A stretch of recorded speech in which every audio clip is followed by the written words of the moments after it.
Ay makonsider nyo na part of sa para pabagsakin ang mga Duterte family?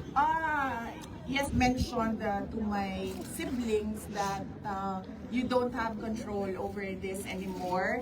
So I just told them that just secure your valuables and then just allow them to do the search.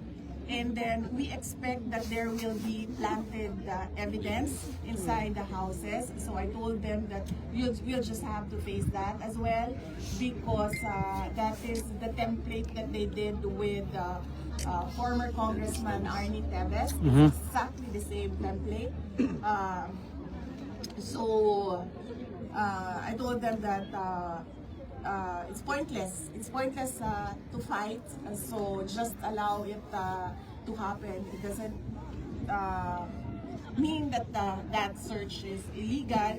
But then I told them that no one should be hurt. No one should resist. Just allow them to do whatever that is illegal. Ma'am, any comment po doon sa sinabi ni PCO Yusek Castro na walang kidnapping na nangyari sa lahat po ay may papeles tungkol po sa pag-aresto kay PRRD? Well, it was really kidnapping. You see the comments all around the world from experts. Parang hindi tayo mag-ano dito. Kasi pag natin, hindi mo lang makita yun si Ma'am din. Yung video mo, ito na yun. Ito. Yeah. But if you talk to lawyers, they call it extraordinary rendition. But for a family member like me, that's kidnapping. Yeah. That's forcibly taking my father to another country and illegally arresting him.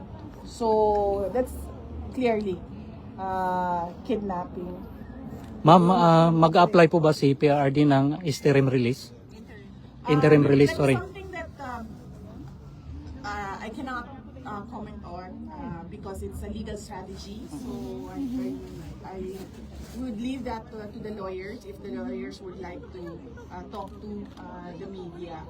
But I will not comment on legal strategy. I'll also add that because I told him a lot of people are crying. Yes. They are depressed, hurt, stressed Yes. about what happened and what is happening right now and what is happening in the country. And then he said, sabihin mo sa kanila, relax lang, may hangganan ang lahat. Yes. So remembering this from kasi I cannot take notes, I cannot take a ball pen and pen din. So sabihin mo sa kanila, relax lang, may hangganan ng lahat. There will be a day of reckoning for all. BP, mahal na mahal po ang Duterte family ng mga OFW at mga Pilipino po sa bansang Pilipinas. Ngayon, grabe po yung emosyon ng mga Pilipino dahil mahal po nila si PRRD at kayo po. So may mensahe po ba kayo para sa lahat ng mga Pilipino? Yes. Unang-una, nagpapasalamat ako sa lahat ng ating mga kababayan. Mag-English pa ako, sir. Tagalog? Okay lang, ma'am. Bisaya na lang. Davao Bitat. Tagalog, ma'am. Tagalog. Tagalog lang, Tagalog. Tagalog tayo. Okay, BP. Okay. Sige. So, ganun lang ha. Ganun lang. Sorry with first off, I'd like to thank all our countrymen for your prayers and your profound support to the former presidents. We can feel your love. We can feel your anger. We can empathize with everyone.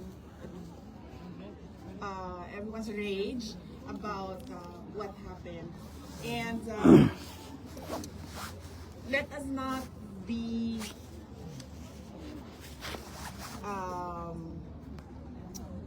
let us not forget the real issues in our country, and that is We are aware of that. Yes, The corrupt, that is the poverty, that is corruption, Corruption. that is the failure of the government to answer the demands from the people about accountability and transparency.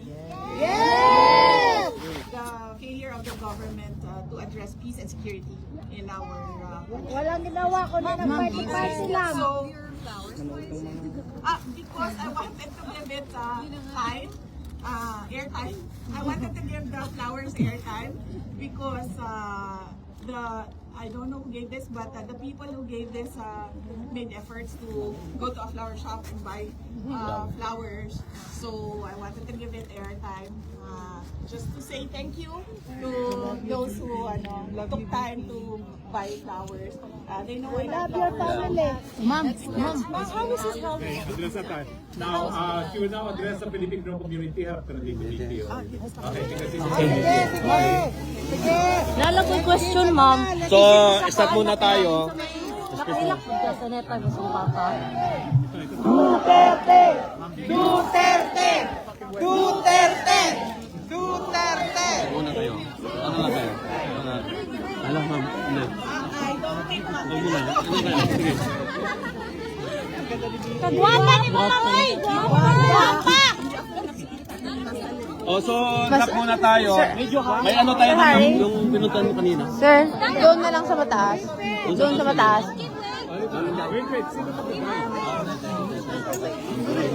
Ma'am, doon na daw siya sa taas, ma'am. Doon na daw siya. Akyatin ulit. Sandali po, sandali po. Akyatin, no? Doon na. Hindi, doon na daw. Doon na. Atras na daw, atras. Atras! Doon na tayo. Saan ba? Diyan na lang? Sir, dito na lang daw. Ay, sir. Dito na. Kasama niyo po si attorney na? Opo. Ha? Sa dinner po. Sa dinner po. Oo, sadari, ako mo interview yung tako. Kabali. Good. Kanina ka pa dyan. Wait, tulungan muna natin siya.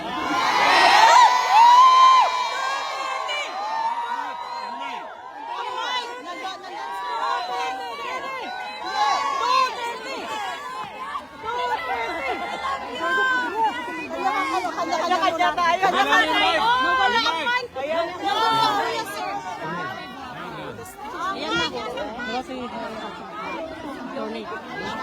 Ang hina.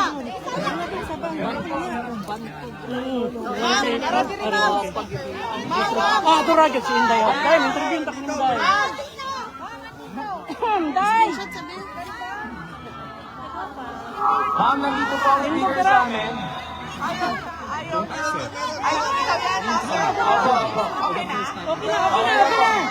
Okay.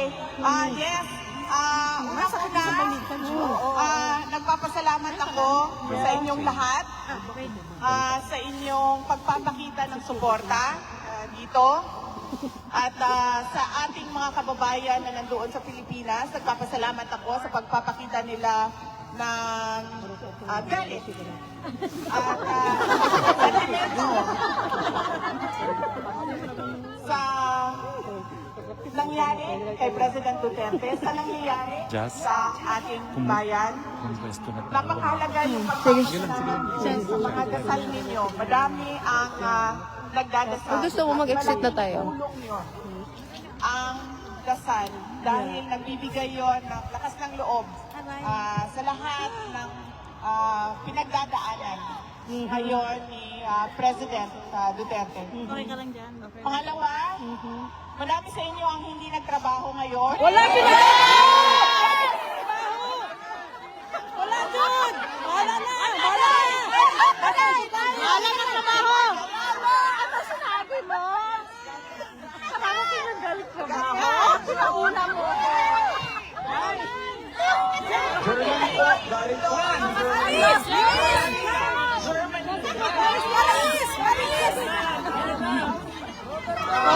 Saudi ka rin.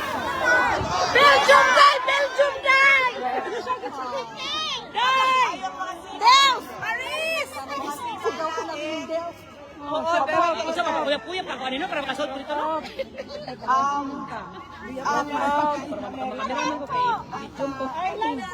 Makausap na nila, napakahalaga ng inyong mga trabaho, kaya huwag ninyong pabayaan.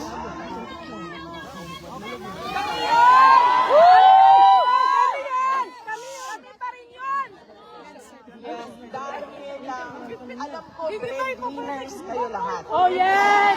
Yes! Hindi ninyo gusto magpapalaran sa ibang bansa na iwan ang pamilya ninyo doon sa ating bayan.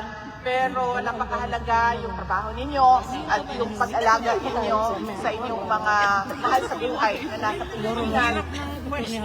Alalahanin natin na mahalaga yung edukasyon nila. Kailangan natin paulit-ulit na sabihin sa kanila na yun ang magpapabago sa buhay nila, ang edukasyon nila. So maraming salamat dahil it is heartwarming na kahit mawalan kayo ng trabaho, mawalan kayo ng sweldo sa isang araw, mabawasan ang inyong leave. At meron pa sa inyo ay nakapag-absent kahit wala ng leave.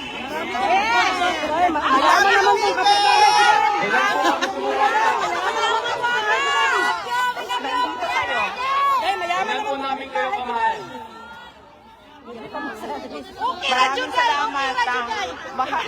Mahal ko kayo. Kaya, Saan yung sasakyan natin? kaya meron kaming imbitasyon sa inyo, paanyaya sa inyo na tayo ay magsama-sama sa March 23. Sabi po ng mga tiga-Netherlands ay Sunday po yan.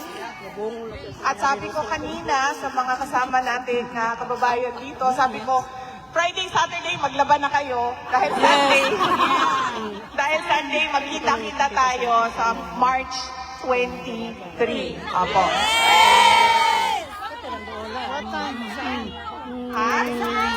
Dito po, sa Netherlands, hindi ko lang alam kung sa Amsterdam, sa Hague, pero dito siya sa Netherlands. So, birthday! 23, Sunday ang na. pagkakaalam ko, meron kasi kayong mga group leaders, iba't ibang mga organisasyon.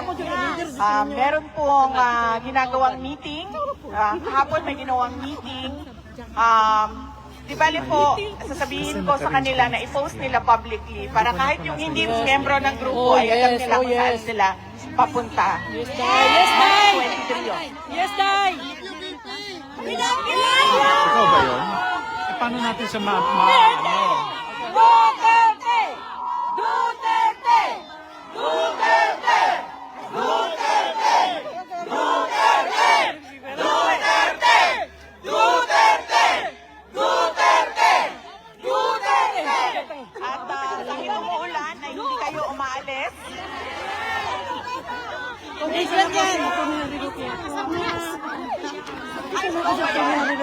Ulan yan. Ulan.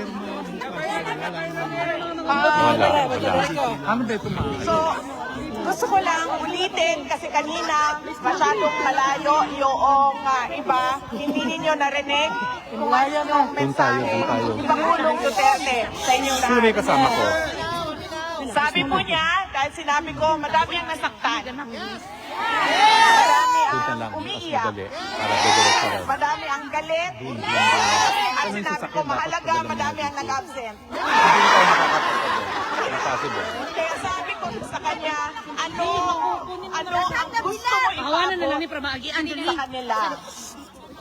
Ang una niyang tanong is, nandyan sila sa labas. Sabi ko, oo, nandyan sila sa labas. Sabi niya, hindi ko man lang sila makausap at makamusta. Sabi ko, hindi tayo dyan. Pero sabi ko, ibigay mo muna ngayon sa akin ang mensahe mo para sa kanila.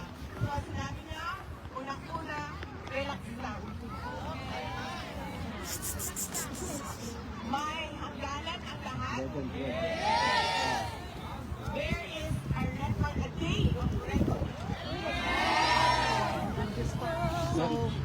Si Hela. Mensahe para sa inyong lahat.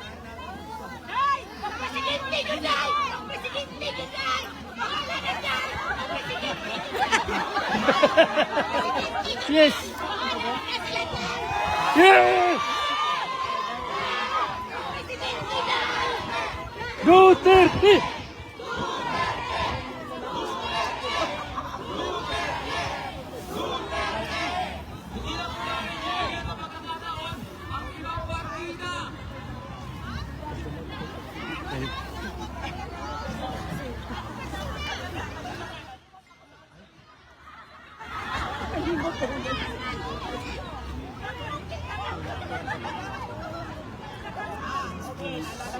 Tinanong ko din siya.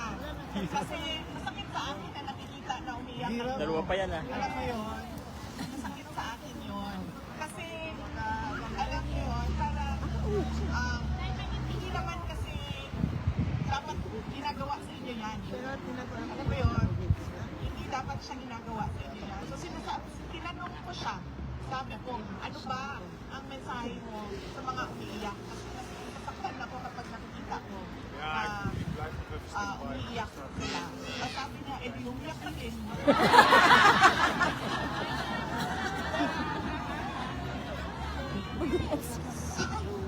So usual na, alam niya na, yung sense of humor niya. So sabi niya, hindi umiyak ka din. And sabi ko sa kanya, alam mo, wala akong masasolve na problema kung iiyak ako. So sabi ko, ang kailangan ko lang ngayon ay ang mensahe mo sa kanila para hindi, mabigat sa loob, sa damdamin nila. At sinabi niya na, as a Filipino, I never surrendered my country. Yes!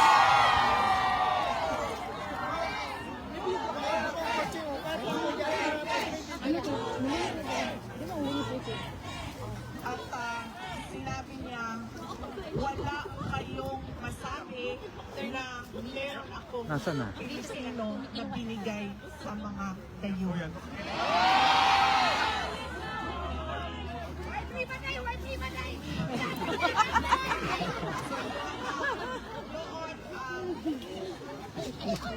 Yun ang mensahe niya nung tinanong ko siya kung ano ang drive kailangan sa mga umiiyak. Hindi. Okay na ngayon. Pero I will call you. You have my number. Yes. Unfortunately, yun ang mensahe niya. Yun ang sentiment niya na gusto niya daw malaman ninyo na hindi niya daw talaga.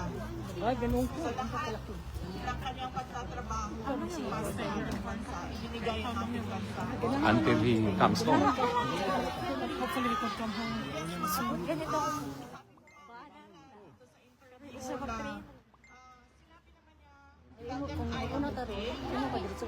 I just didn't Oh, Ate Norma! Ate Norma, ang restaurant! Nordrick! Tuyo, sir. Kakain din ng tuyo si ma'am. pwede ka magdala Asa na si Ate Norma? Ang restaurant ni Ate Norma! mga nasa loob ng detention. Nakainom na siyang kuka. Bisaya. I love you. Huwag Coca-Cola to.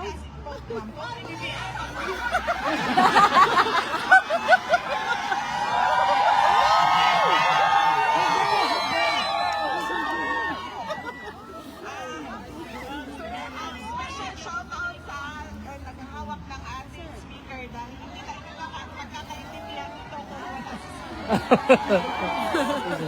I will start a corridor. Okay. Corridor. Start a corridor. Excuse. Start a corridor. Nordrick! Start a corridor. Nordrick! I'll start a corridor ha. Dito ko siya padadaanin. Start a corridor. I'll start a corridor ha. Dito ko siya papadaanin. Relaxin mo. Hindi ko na. Oo. Tulungan mo naman ako gumawa ng corridor. Tulungan niyo ako gumawa tayo ng corridor dito. Sige ha. Daanan lang. Dito ka sir. Excuse me. Gawa tayo ng corridor. Excuse me ate. Excuse. Dadaan si Yeah, we attorney. do a corridor. Para do a para corridor. daanan si We'll do a corridor. Oh, Maritis! Ayoko ito na. Excuse me. San? May sasakyan ba doon? Naganda rin ako ng sasakyan. Naganda ako ng sasakyan.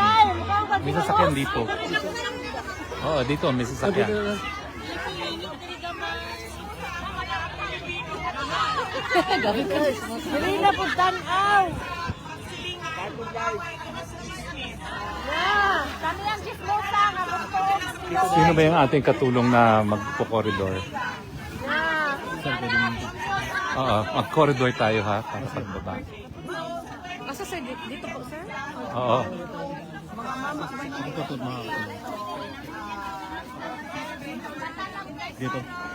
Dito sir. Dito sir.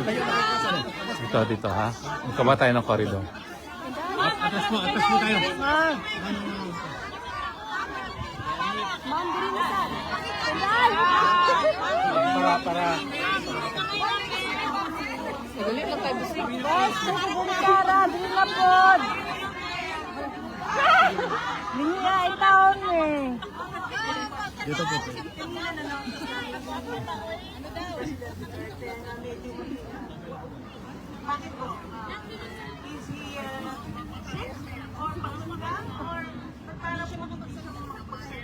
Pagod pa, uy. Natural. Natural. Alam. Kasi hindi ko nakausap ang doktor. Na nakiusap ako kanina kung pwede bang umupo kami, nandiyan si President Duterte, ako at yung doktor, para lang mapag-usapan kung ano ang plano ng doktor. Pero hindi kasi gano'n kadali doon sa loob yung mga gano'n na bagay. Kaya sabi ko sa kanya, Papa, kung may nararamdaman Nasaan? Hindi ko nakikita. Dapat malapit na dyan, no? Dyan sa step. Baka hindi Magaling idols. Magtataka ka na lang na namatay na kasi hindi na papacheck up. Sino ang tatay? Madiretso na lang ang stage 4 cancer dahil simula nung pinanganak siya, Ayaw magpa-check up. hindi siya nagpa-check up. So, sabi ko sa kanya, huwag mong itago kung may nararamdaman ka, sabihin mo sa doktor. At tinanong ko naman sabi ko, 24 hours pa ang doktor nito. Sabi naman sa akin, no, security, 24 hours daw yung doktor nila. At syempre yung healthcare personnel ay 24 hours din. Okay.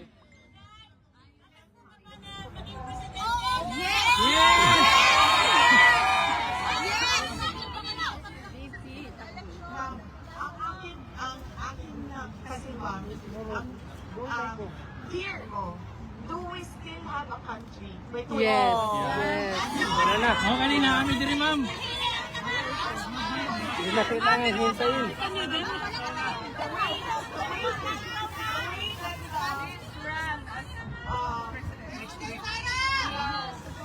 Going right now, hindi ko alam, palubog yung True.